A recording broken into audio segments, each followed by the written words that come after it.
Let's take a pause in silence.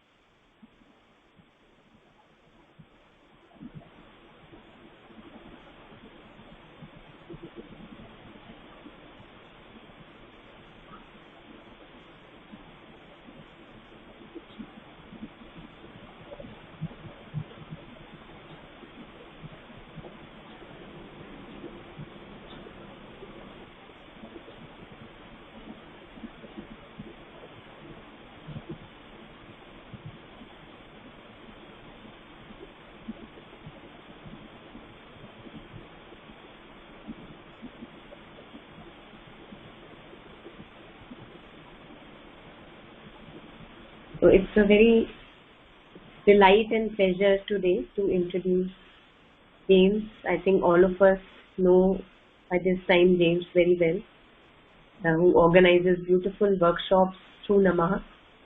So a few lines of introduction about James. James encountered a life-threatening illness when he was 21, and after a few years, through a sudden inner call, he just took this flight off to India, and since 1999 he has been here in Pondicherry by and large. He is a writer, healer and a teacher, and he's coordinating editor of the journal Nama, the Journal of Integral Health.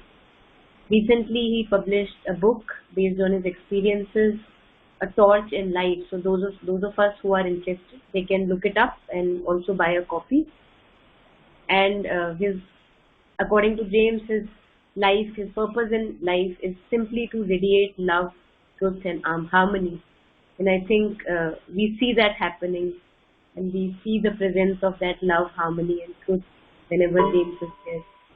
So today let's look forward to practicing consciousness in the body. Over to you, James. Look forward. Thank you, Monica. Thank you. And welcome everyone to the 10th session of Heal Yourself with the Power of Consciousness. I think there's been quite a lot of processing going on amongst you all during this particular course. A lot of soul-searching, a lot of existential questions asked of yourselves, and that's all very, very positive. I hope you have found this particular course and workshop to be fulfilling and illuminating, and I hope you continue to derive much benefit out of it.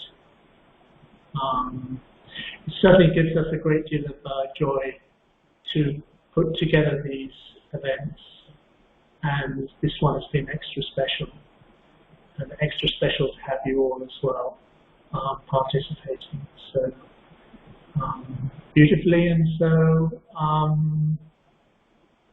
consciously, because this workshop is about consciousness.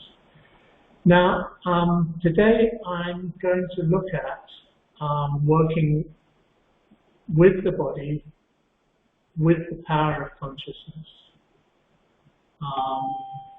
I'm going to look at it on a practical level, on even an experiential level, an exploratory level, because I feel that it's really something that has to be experienced. All what meager knowledge I have in life has all come from experience, not from books, from experience. And I found that the books of Sri Aurobindo and the Mother have all validated my experience so beautifully. This will be an experiential session, hopefully a practical session, and hopefully you will be able to explore a few of your inner domains in the meantime, and also give you a few pointers for the possibilities, the endless possibilities for healing that lie latent within you, that lie latent within the power of consciousness.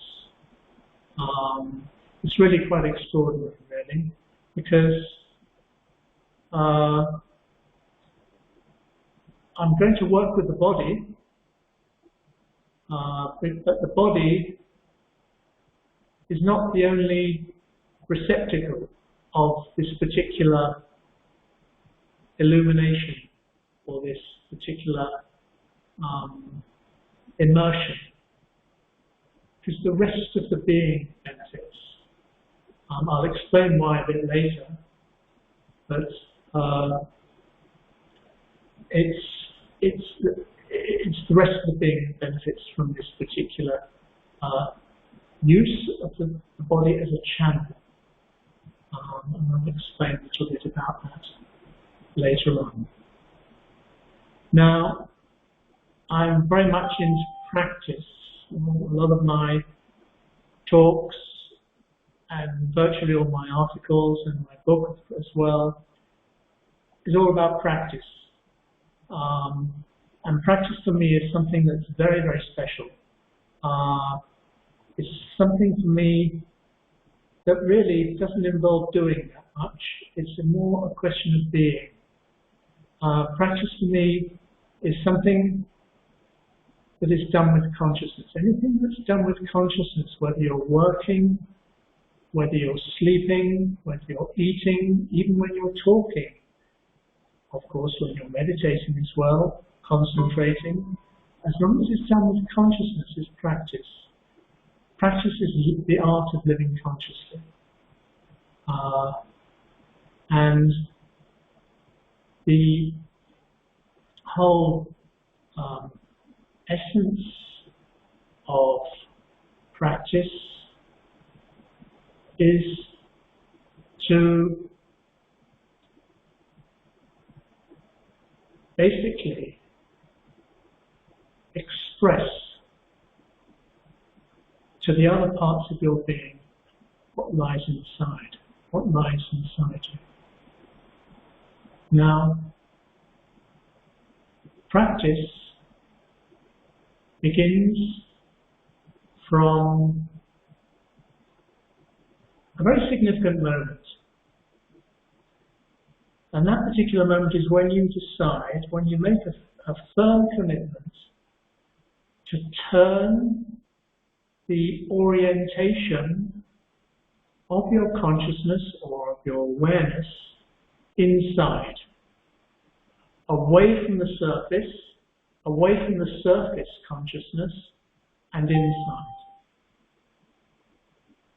And when you do that, when you turn your awareness inside, you witness a lot of things that aren't particularly pleasant.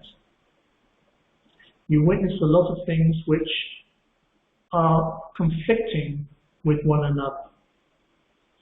You're witnessing the vital with its rebellions, its resistances, its passions, the mind with its judgments, and the body with its inertia. But all these things are very much, all these aspects of our being are very much not working together.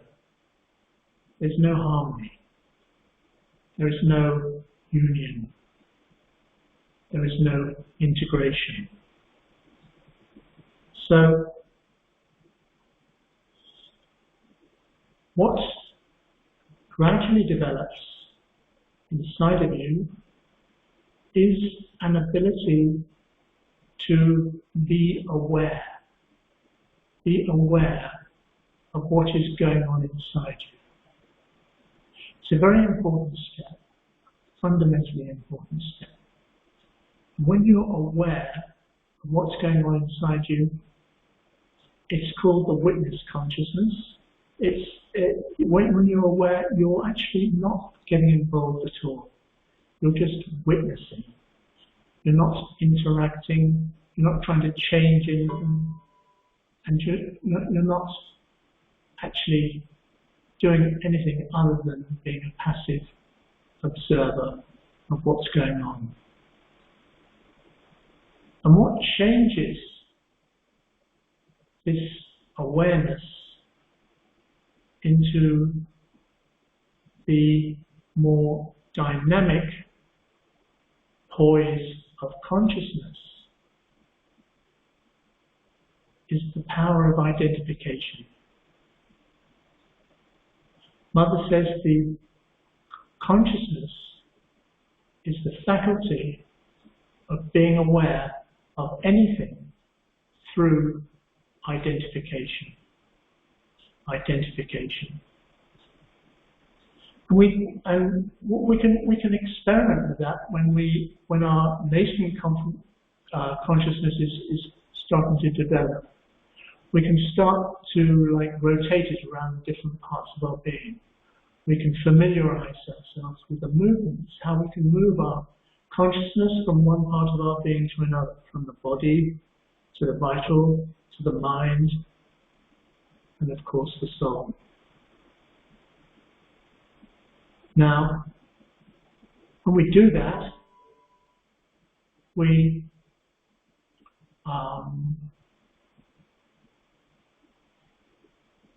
firstly place our consciousness in the body, and we ask ourselves, is this what I am? And you don't get a satisfactory answer. It's not the case.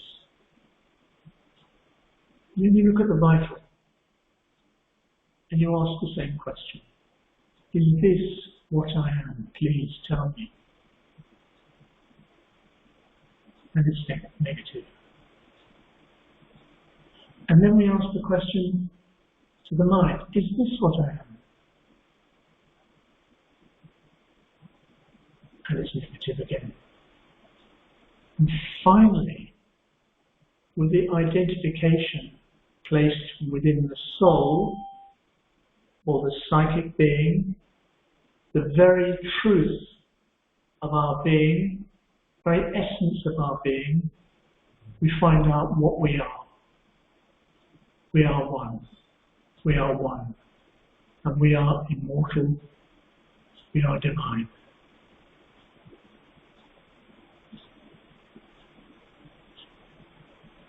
So, the consciousness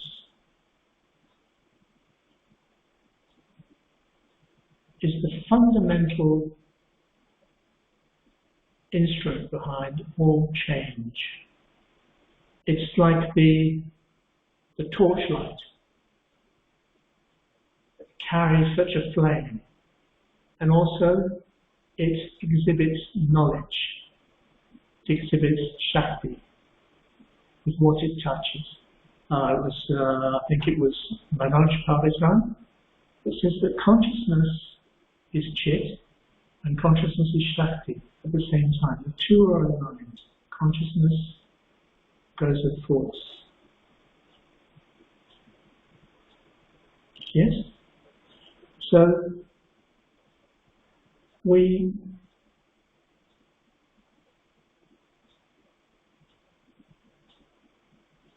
learn to place our consciousness on those areas, those parts of our being that most need it.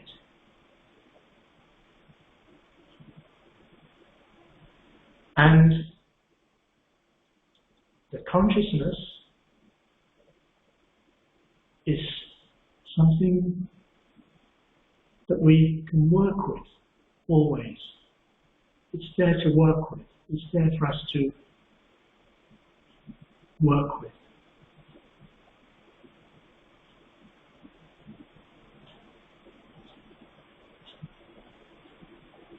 Now the consciousness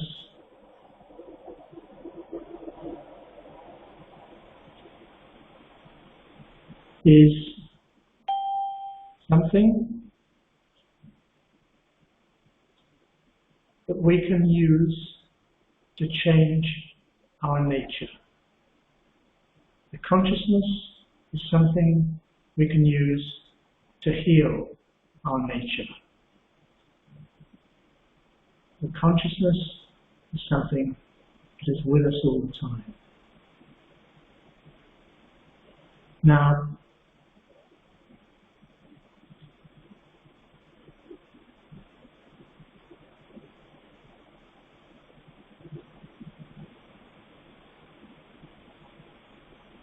When you notice something, a pattern, a reaction, a false movement arising from your being, if your consciousness is poised at that time, if your consciousness is totally aligned to your psychic center, if your consciousness is ready, then this consciousness can catch this wrong movement as soon as it arises to the surface. It can grasp whatever arises to the surface. And with the light it shines on the object is extinguished.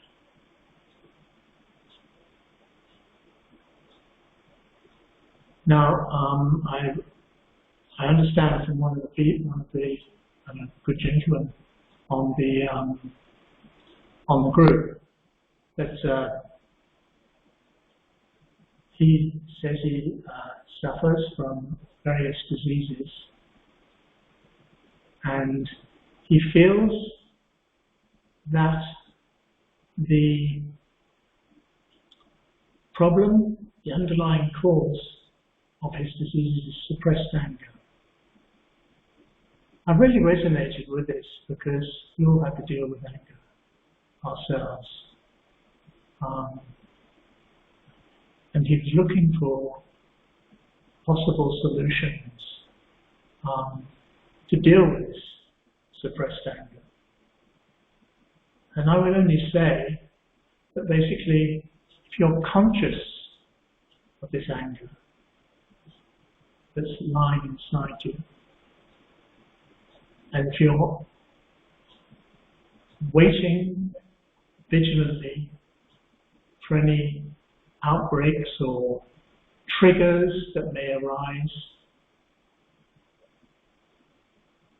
it's possible to find that magical moment where you actually catch that wrong movement as soon as it arises from your being. It's very difficult. It requires a 24/7 vigilance, a 24/7 consciousness. But this is what our sadhana is all about. We have to be awake all the time. We have to be alert all the time. Now, very often, we find that we can deal with problems. We can deal with wrong movements as soon as they arise. And if we're vigilant enough to catch them at the time they arise, these wrong movements can be healed. These wrong movements can be annulled. And the whole essence of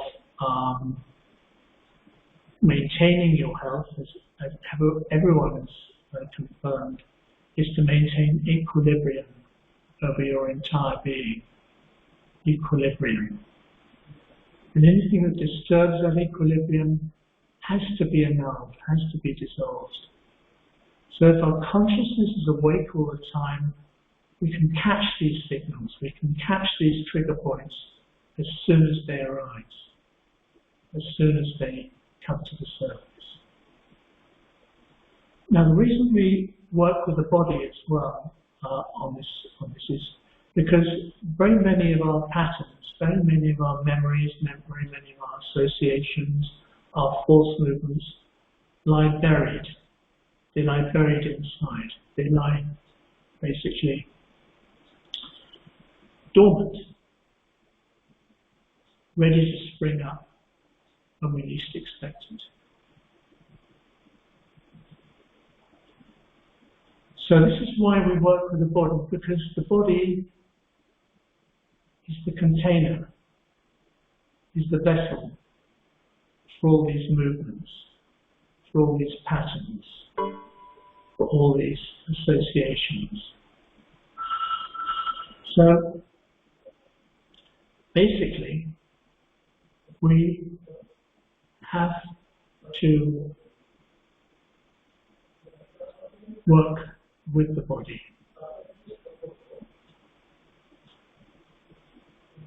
And the way that we work with the body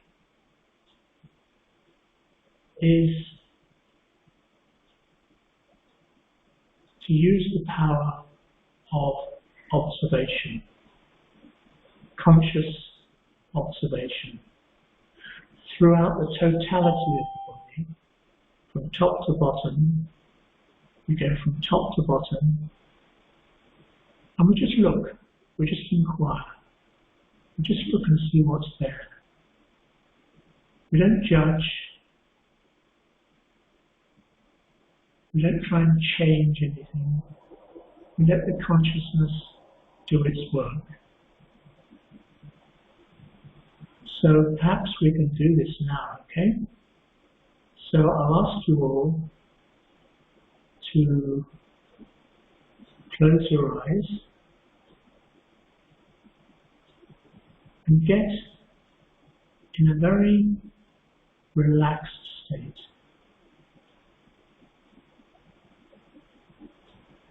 And also, I'll ask you to connect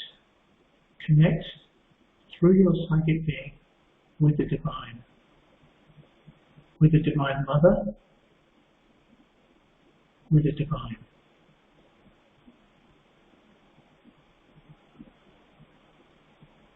Okay? Now,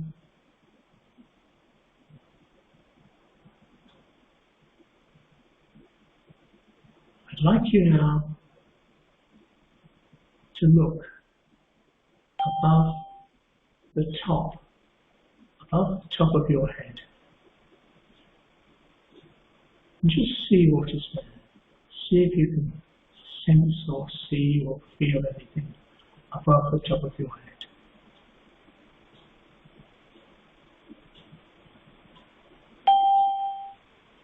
And then I'm going to ask you to ever so slowly work your way down the body.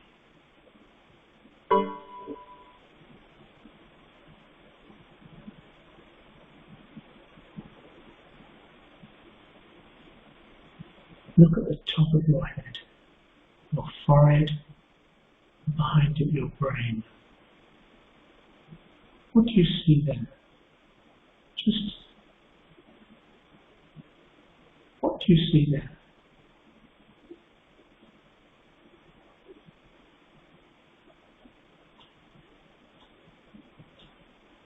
If you're feeling any resistance or headache or something like that, just inquire and hold your gaze upon that point.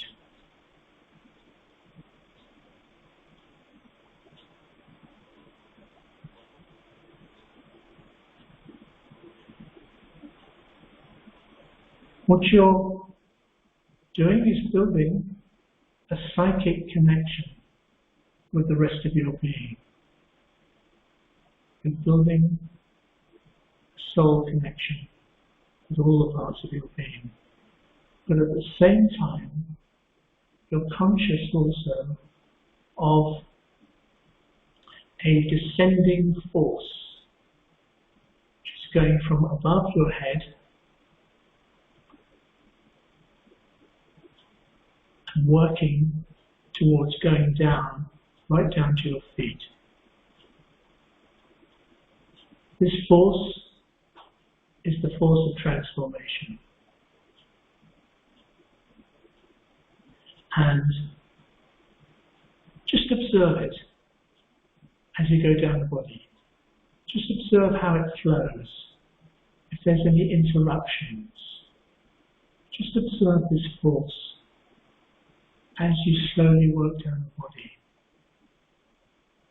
And wherever you see any stopping or resistance or slowing down of this force, just inquire and look, observe. And you can ask why this is happening. Because if you're sufficiently connected, The consciousness will give you an answer. Consciousness gives answers. Wherever you see something that is arresting any progressive flow, just ask a question. Why are you here? What's happening? What's happening? Ask the question and wait. Wait for the answer. And once the answer comes, the knowledge that's imparted has a way of dissolving any affliction that may be present. So you're looking at all your buried memories, all your buried patterns, all your buried associations, reactions. And you're going very, very deeply through the body, from top to bottom, from top to bottom. And you are becoming aware that perhaps the force now, the descending force, is flowing a little bit more easily.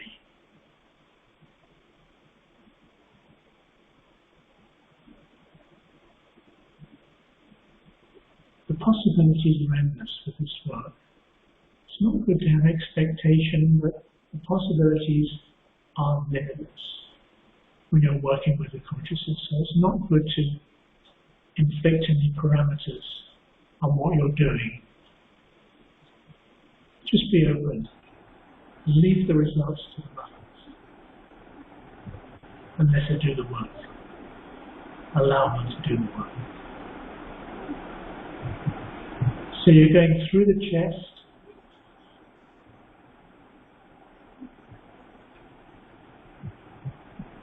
what do you see there? Slowly going down through the body.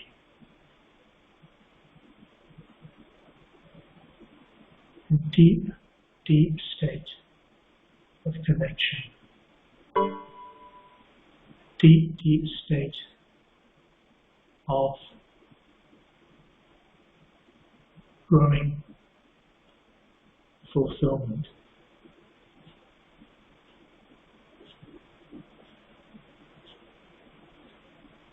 Just go down the body.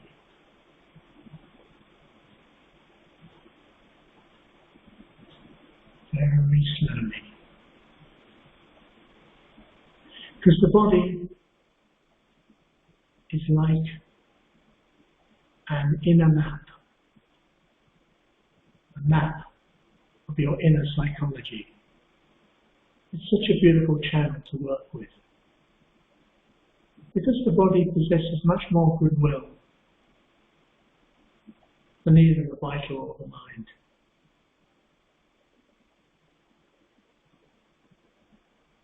There's no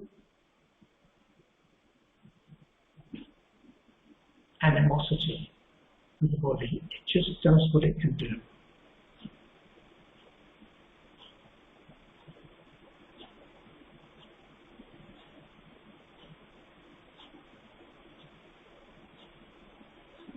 Going down, down, and inside, deeper, deeper inside, ever deeper.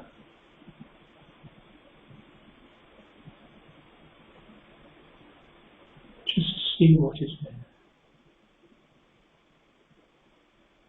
Let your torchlight illuminate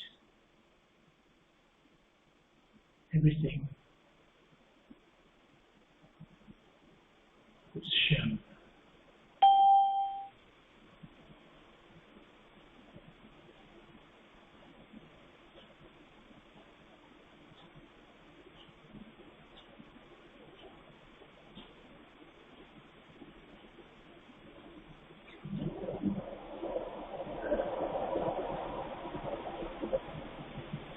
deeper and deeper,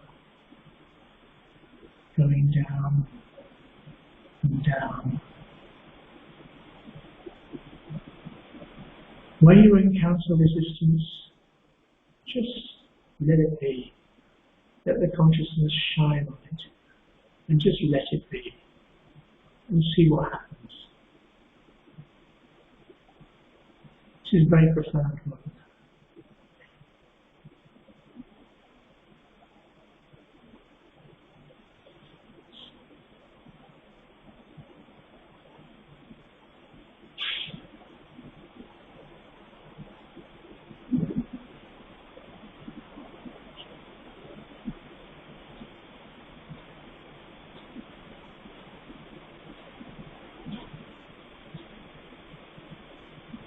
Down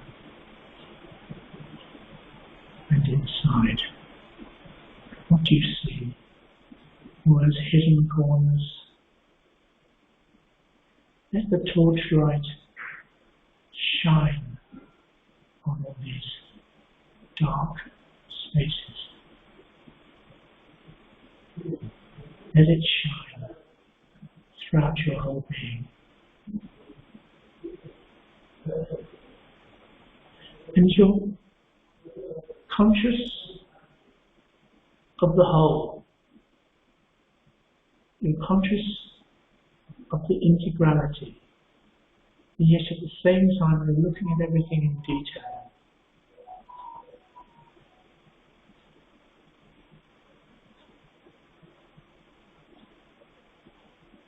You're making everything inside one.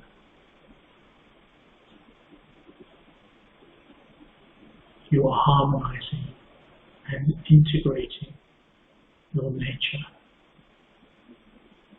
You are harmonizing and integrating your nature around the psychic influence, the psychic being, and the descending force.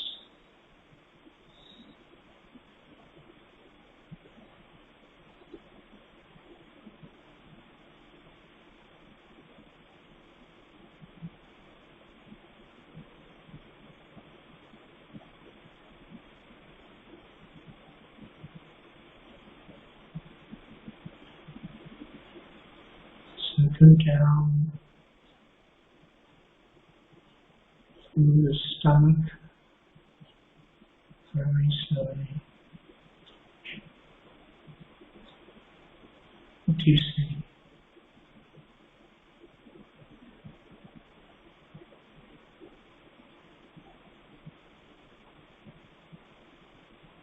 Don't be concerned if you see resistance. Just let the torch shine its light on it.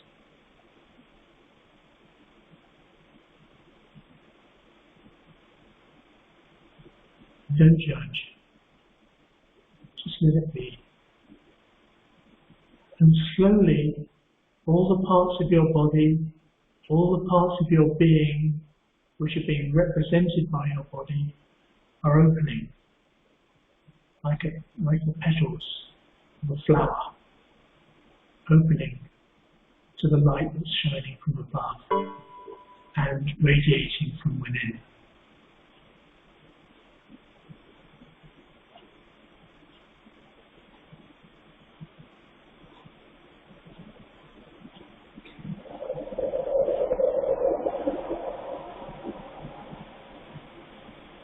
Opening to receive the light and the grace of healing. Grace of healing. This is about healing. Healing old wounds, old patterns, old memories, which so often come to the surface and inflict their pain upon your body.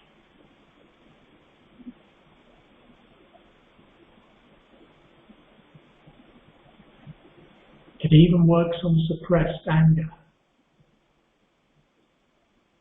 Just shine the torch upon that. Where does it come from? It's the pit of the stomach. Shine your torch in that.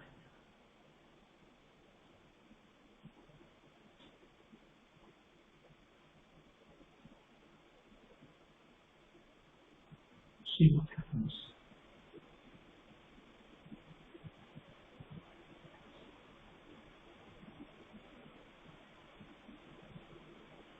Slow.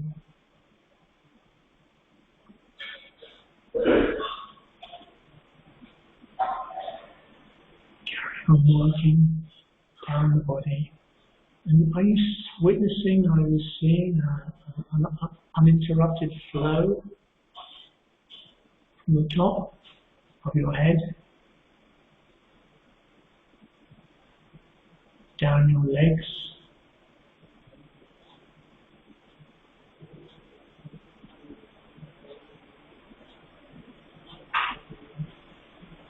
to your feet?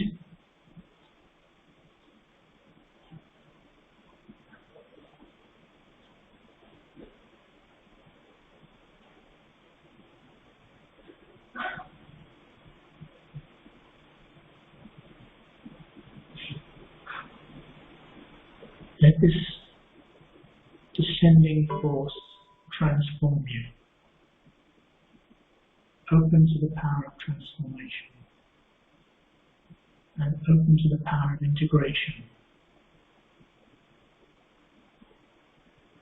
You are becoming whole. You are becoming one.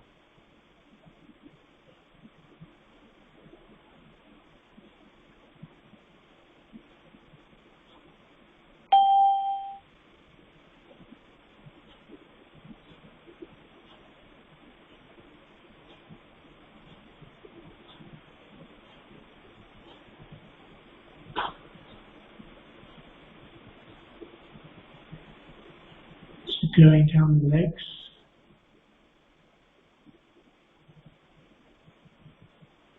down to the feet,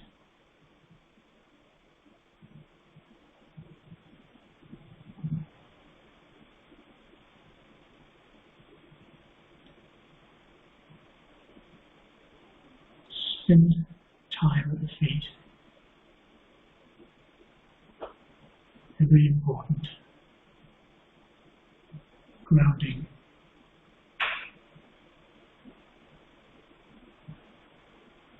Ground yourself.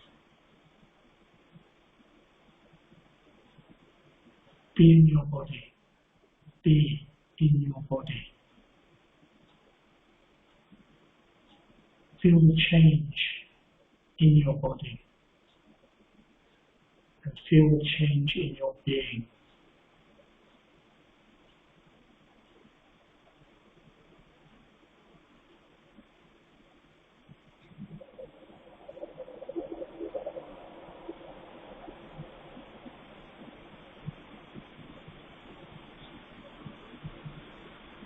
And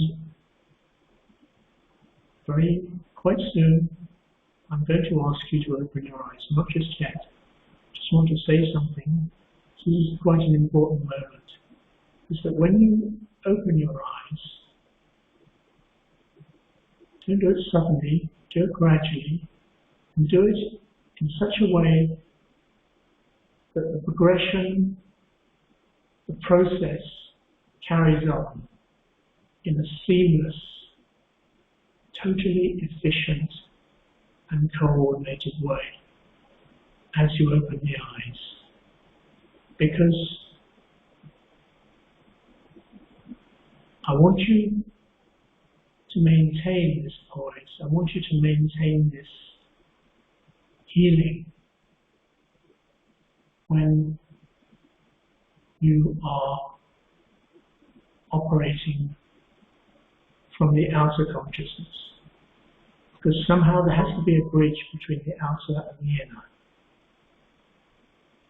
And the most important point is this is now, when you're opening your eyes.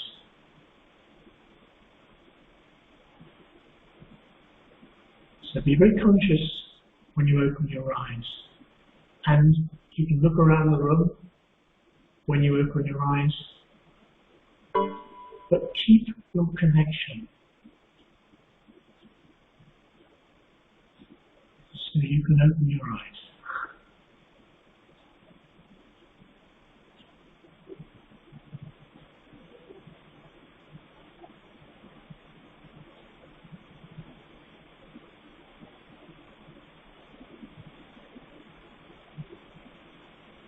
And this poise, this state of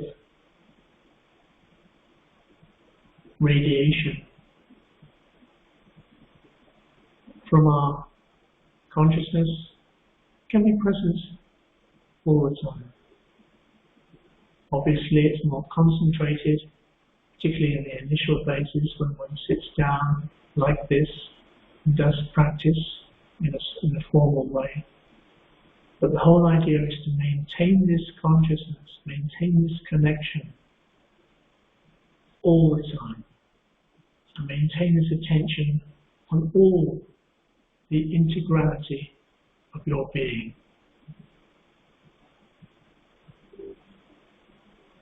And I guarantee you that if this is maintained, then equilibrium will be a fact of life for you.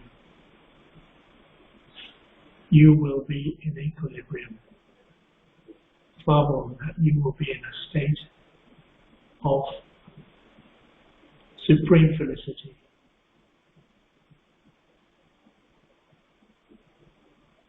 You will be whole.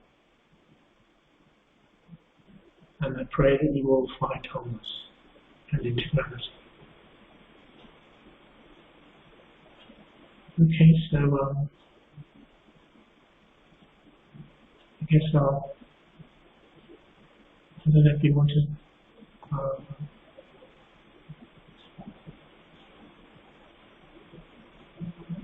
be quiet for a moment before we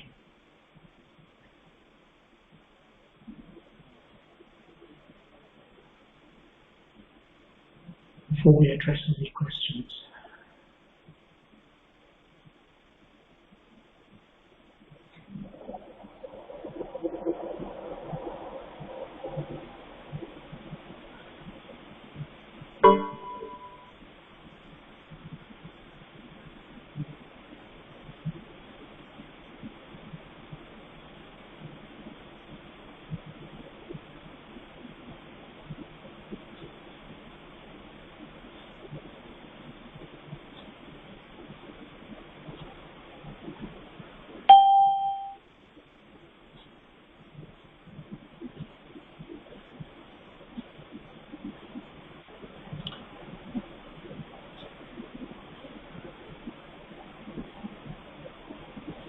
I'd just like to thank you all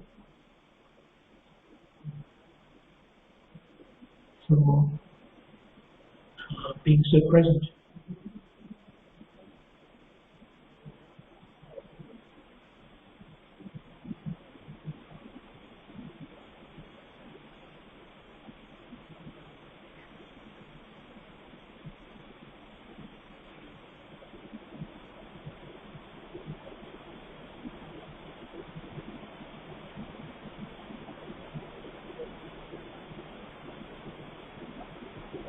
Thank you, James, for a beautiful practical session. And yeah, if anyone wants to ask James anything at this moment, I think we have still some time left. We can take some questions, or if you want to stay with the silent experience, I think that's also beautiful. Yeah, sure. Yeah.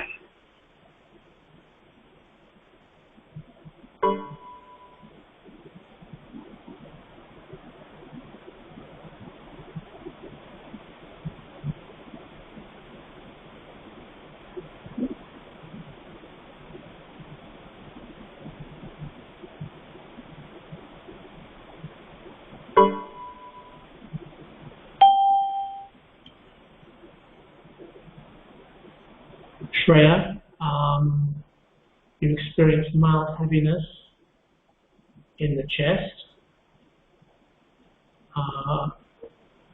You need to be quite patient. And if any disturbance or resistance like that is experienced, you need to outlast it with your consciousness.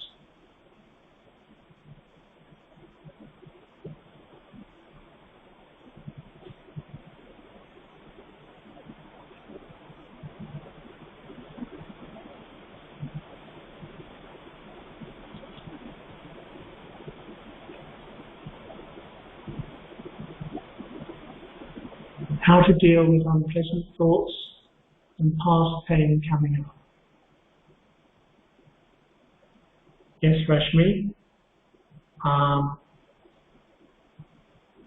Need to go very deeply into the pain. You can't go around it, or you can't retreat from it. You have to face it squarely. You have to face it with the fullest possible connection, the fullest possible consciousness.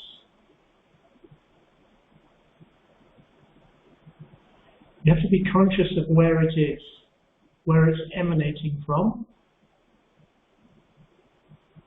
Once you're conscious of where this pain is emanating from, then place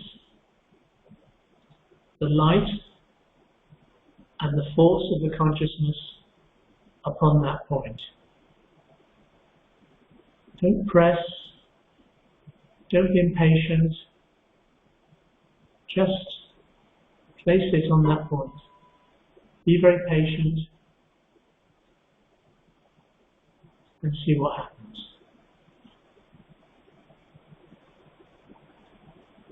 Ask it why it's there. Ask it the question, why are you here? That often helps. Place your hand upon that point. That always helps. Name the part of the body that you find this pain. That also helps.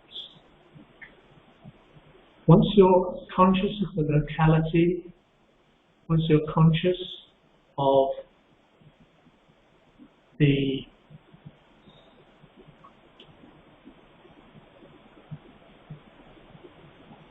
true cause behind that pain, because the consciousness will eventually reveal the cause, then the pain is gone. There's another question, James. I think we missed it. Is there any difference between awareness and consciousness? Yes.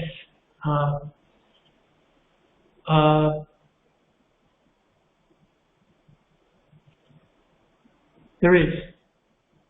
In Sri Aurobindo's terminology, we're not, maybe we're talking semantics, but we have to stick to Sri Aurobindo's terminology, the mother's terminology, if we're doing the integral yoga. And in Sri Aurobindo's terminology, there is a profound difference between awareness, which is the witness consciousness, and consciousness, which is aligned to force.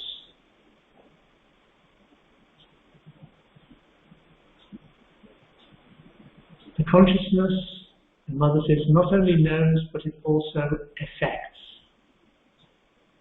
So the dynamic quality to consciousness, which is not present with awareness. Awareness, in Sri Aurobindo's language, is something that is like a bystander, a witness. Doesn't get involved, just a spectator, and an impassive spectator, not cheering any side or that, just an impassive spectator. So, according to me, that's my interpretation of the difference between awareness and consciousness in the terminology of Sri Aurobindo and the mother.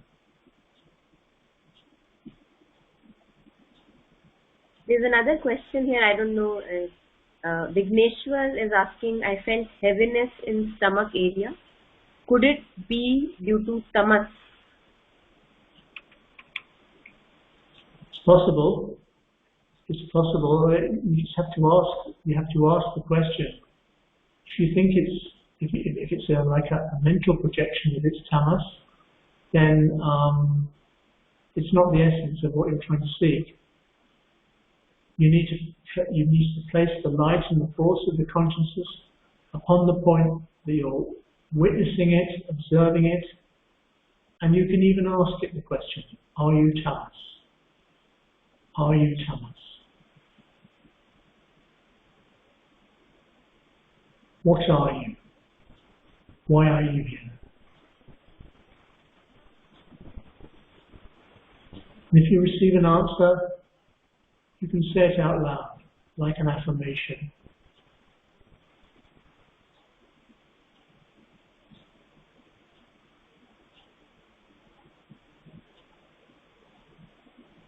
Okay? Anything else, Monica? Yeah, I think Sharada, she saw a red ball and she's asking you the meaning of red ball. So I think Sharada, you would best know the meaning of red ball since you have seen it. But yeah, James, please, yeah, if you have something. I wouldn't be able to answer. I don't have great vast occult knowledge. Dr. Vasu was coming soon. But you have to ask the consciousness that question. Yes. In full connection, in full presence of the mother and Sri Aurobindo, and gathered in the psychic presence, you ask that question. What is the meaning of this? Why? I think this is really important, James, what you're sharing here at the last point, that what we usually do is that we are so, maybe so eager to get our answers that we don't wait enough. We don't wait enough. I think once we have asked the question, we can just wait for the answer to emerge. I think that's really very powerful. It's like it's mental impatience, isn't it? But you need to outstay the what's confronting you. You need to outlast what's confronting you. Very, very patient. And like Shobina says that the process of yoga is like straightening the dog's tail. Absolutely. And that takes a very long time.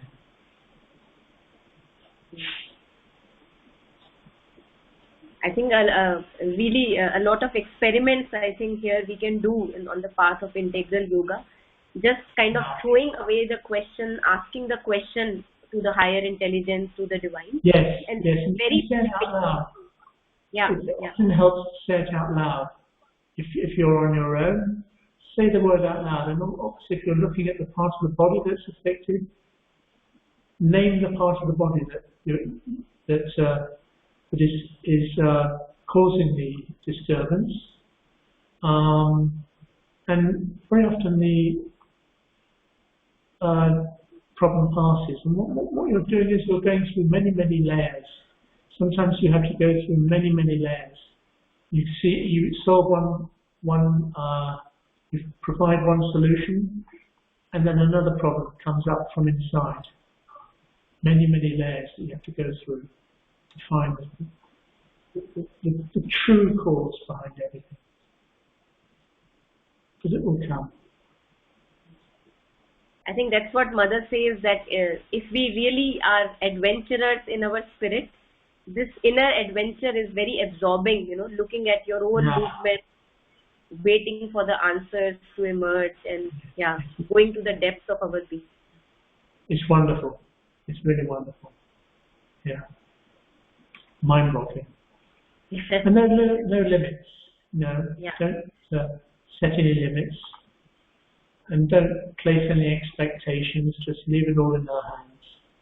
And surely all the answers and all the necessary healing will come to everyone that's present in this course.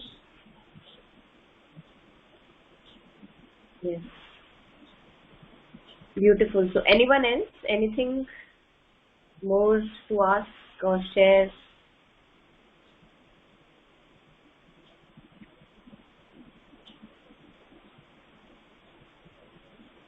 Unpleasant thoughts. That's something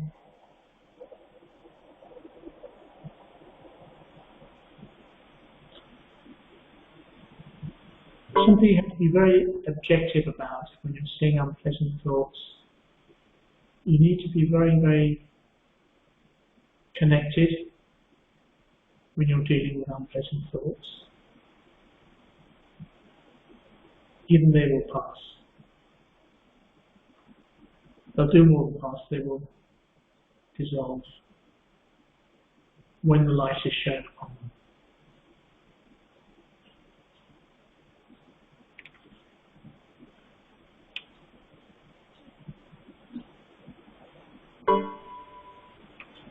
Okay, so I think we can conclude then here. nothing else? Yeah. Okay, so well, thank you very much everyone for participating today and also all the other days. And tomorrow, a very special guest, Nilesh Malik, is a wonderful speaker.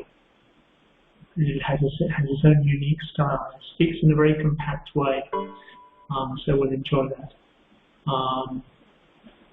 So until tomorrow at 5 o'clock, namaste to you all.